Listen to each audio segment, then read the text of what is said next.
देखिए बेटा एक्सरसाइज 5.3 हम पढ़ेंगे और 5.3 में जो हमें पढ़ना है वो पढ़ना है कंजुगेट और मॉडुलस ऑफ ए कॉम्प्लेक्स। ठीक है बेटा, तो कंजुगेट क्या है, मॉडुलस क्या है, पहले इसके बारे में हम पढ़ लेते हैं थोड़ा सा बेसिक सा कि कंजुगेट क्या होगा किसी भी कॉम्प्लेक्स नंबर का। लेट जेड कोई कॉम्प्लेक्स नंबर है आपके पास a प्लस आयोटा b। ठीक है बेटा, तो कंजुगेट ऑफ जो जेड होगा, कंजुगेट ऑफ जेड जो होता है उसको हम जेड बार से डिनोट करते हैं। इससे डिनोट करते हैं जेड बार, ऊपर ये बार का साइन लगा के। तो जेड का जो कंजुगेट होगा वो क्या होगा बेटा, जो केवल आयोटा के आगे साइन है, केवल उस साइन को आपने चेंज करना है, तो वो आपका क्या कहलाएगा, जेड का कंजुगेट कहलाएगा। आगे बात समझिए, जैसे आपने एडिटिव इनवर्स मल्टीप्लिकेटिव इनवर्स पढ़े थे। एडिटिव इनवर्स में पूरे जेड का साइन चेंज किया है, मल्टीप्लिकेटिव इनवर्स में 1/जेड किया। तो कंजुगेट ऑफ जेड में जो आपने पढ़ना है वो क्या पढ़ोगे आप, कि जो आयोटा के आगे साइन होगा केवल उस साइन को चेंज कर देंगे, वो क्या कहलाएगा, जेड का कंजुगेट कहलाएगा। अब जैसे मान लीजिए जेड आपसे कह दें 3 - 4 आयोटा है, तो जेड का कंजुगेट क्या होगा, आयोटा के आगे का साइन चेंज कर देना, तो जेड का कंजुगेट लग जाएगा 3 + 4 आयोटा। समझ में आ गई।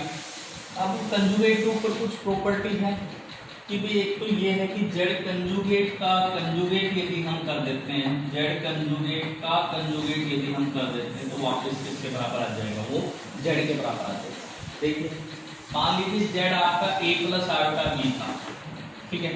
अब जेड का कंजुगेट करो आप, a माइनस आयोटा b हो गया, आयोटा के आगे का साइन चेंज हो गया। अब इस कंजुगेट का आप एक बार फिर से कंजुगेट करोगे आप, तो आयोटा के आगे का फिर साइन चेंज कर दोगे तो a प्लस आयोटा b आ जाएगा। और a प्लस आयोटा b आपने किसको माना था, जेड को माना था, तो जेड कंजुगेट का जेड किसके बराबर आ जाएगा बेटा, जेड के बराबर आ जाएगा। ठीक है। अगर जेड कोई रियल है, if Z is any real complex number, if Z is any real complex number, अगर कोई जेड आपका कोई रियल कॉम्प्लेक्स नंबर है तो कहता है कि जेड कंजुगेट जो रहेगा वो किसके बराबर रहेगा, जेड के बराबर रहेगा।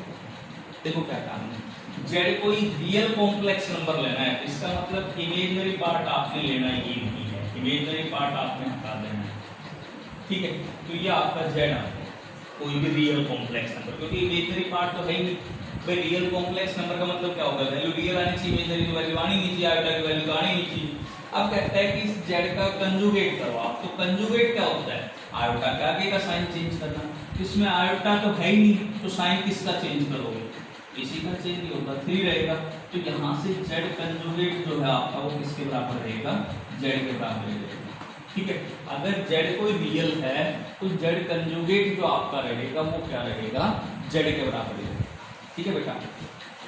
अब जेड एनी कॉम्प्लेक्स नंबर है, ठीक है, जेड कोई कॉम्प्लेक्स नंबर था, let Z is any complex number, Z is any complex number, यदि जेड कोई कॉम्प्लेक्स नंबर है तो प्रॉपर्टी कहती है बेटा कि जेड में जेड का कंजुगेट ऐड करोगे तो वो twice of real of Z के बराबर आएगा। अगर जेड में जेड का कंजुगेट ऐड करोगे तो वो किसके बराबर आएगा, ट्वाइस रियल ऑफ जेड के बराबर आएगा। देखिए let Z is equal to हमने a प्लस आयोटा b मान लिया, तो जेड का कंजुगेट क्या हो जाएगा, a माइनस आयोटा b हो जाएगा बेटा, आयोटा के आगे का साइन चेंज करके।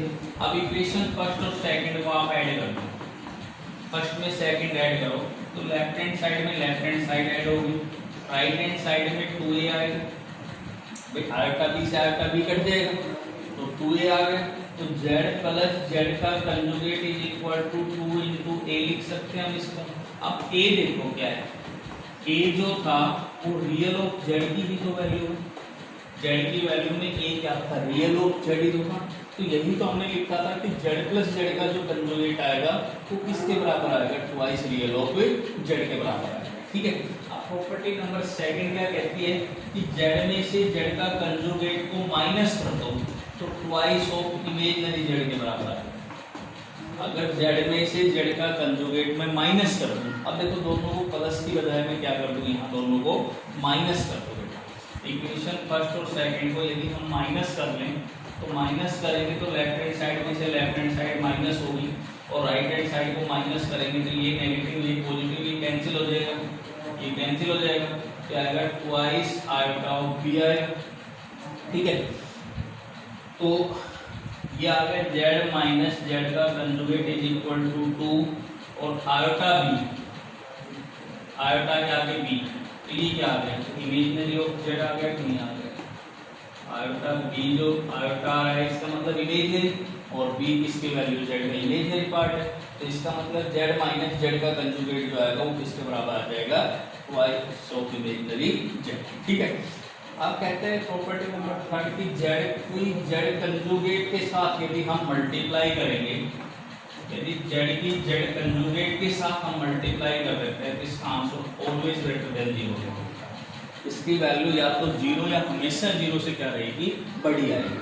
देखिए जैसे मान लीजिए जेड आपने मान लिया 3 + 4 आयोटा, मान लिया कोई भी एग्जांपल, तो जेड कंजुगेट कितना होगा, जेड कंजुगेट इसका नेगेटिव कर दिया -3 आएगा।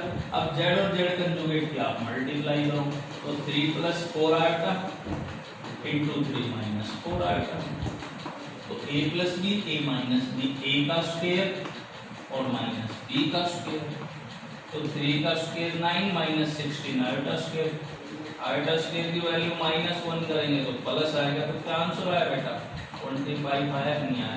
तो यही तो हमने कहा है कि जेड और जेड कंजुगेट की जो मल्टीप्लाई आएगी वो ऑलवेज ग्रेटर देन 0 आएगी। तो आप देख सकते हो जेड इंटू जेड कंजुगेट जो आपका आ रहा है वो 25 आ रहा है, इसका मतलब जेड इंटू जेड कंजुगेट की जो वैल्यू आएगी वो ऑलवेज क्या रहेगी बेटा ग्रेटर देन 0।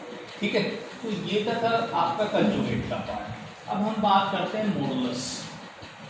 तो मॉडुलस ऑफ जेड क्या होता है, मॉडुलस की यदि बात करें मॉडुलस ऑफ जेड, तो मॉडुलस ऑफ जेड को हम मॉडुलस ऑफ जेड को हम डिनोट करेंगे किससे, इस जेड से डिनोट करेंगे, जेड के ये बार लगाते हैं। ठीक है, मोड का जो सिंबल है इसको हम क्या बोलते हैं मॉडुलस ऑफ जेड बोलते हैं। तो जेड का जो मॉडुलस होगा बेटा वो किसके बराबर होगा, जो जेड कॉम्प्लेक्स नंबर का रियल पार्ट ले लेना प्लस जो भी इमेजिनरी पार्ट है उसको ले लेना, दोनों का स्क्वायर करके ऐड कर देना और उसका रूट कर देंगे, तो वो किसकी वैल्यू आएगी बेटा जेड का मॉडुलस आएगा। ठीक है, अब एग्जांपल लेते हैं, Z is equal to square करो 3 + 4 आयोटा का, तो जेड का आपको मॉडुलस फाइंड आउट करना है। तो जेड का मॉडुलस क्या होगा, क्या बताया था, तो जेड का जो रियल पार्ट होगा बेटा उसको उठाओ, उसका स्क्वायर कर दो, इमेजिनरी पार्ट जो आयोटा के साथ आ रहा है उस पार्ट को उठाओ, उसका स्क्वायर कर दो और इसका रूट कर दो, तो आएगा 9 + 16 इसका रूट, तो 25 इसका रूट, तो जेड का जो मॉडुलस आएगा बेटा वो क्या आ जाएगा 5 आएगा। ठीक है, और देखो अगर जेड आपका है सपोज करो 6 - 8 आयोटा है, तो जेड का मॉडुलस क्या होगा, रियल पार्ट इसका स्क्वायर करो प्लस इमेजिनरी, आयोटा के साथ क्या आ रहा है यहाँ, आयोटा के साथ आ रहा है -8, इसका स्क्वायर करो और इसका रूट, तो 6 का स्क्वायर 36 और 8 का स्क्वायर 64 इसका रूट, तो ये आएगा 100 इसका रूट, और 100 का रूट कितना आ जाएगा बेटा 10 आ जाएगा। तो इस ये आपका क्या रहेगा मॉडुलस ऑफ जेड रहेगा। तो दोनों प्रॉपर्टी आपको समझ में आ गई बेटा कि जेड क्या है और जेड कंजुगेट क्या है और मॉडुलस ऑफ जेड क्या है। ठीक है, अब मैं मॉडुलस के ऊपर भी बहुत सी प्रॉपर्टी है, एक आध आपको प्रॉपर्टी बता देता हूँ।